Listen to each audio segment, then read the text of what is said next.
Anggota DPRD Maluku Tengah dari Partai Demokrat ini ditangkap bersama 3 rekannya saat sedang pesta narkoba. Selain itu, polisi juga menyita barang bukti berupa 1 paket sabu dan alat hisap sabu. Dari penangkapan ini, polisi kemudian melakukan pengembangan dan menangkap 1 lagi pelaku yang merupakan pengedar sabu. Usai merilis penangkapan ini, anggota DPRD Maluku Tengah dari Partai Demokrat yang terjerat pesta narkoba mengaku meminta maaf dan mengakui kesalahannya.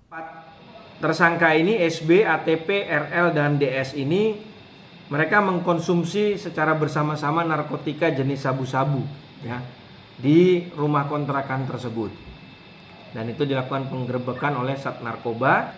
Kita melakukan pemeriksaan dan sekarang sudah kita lakukan penyidikan terhadap 4 atau kasus narkotika yang sudah kita tangani tersebut. Dan secara pribadi, secara keluarga, kita memohon maaf kepada rakyat Maluku Tengah, khususnya Dapil Seram Utara, yang mana mungkin dalam tindakan yang kita lakukan memang banyak hal yang meresahkan. Pada prinsipnya kita sebagai manusia biasa yang tak luput daripada kesalahan.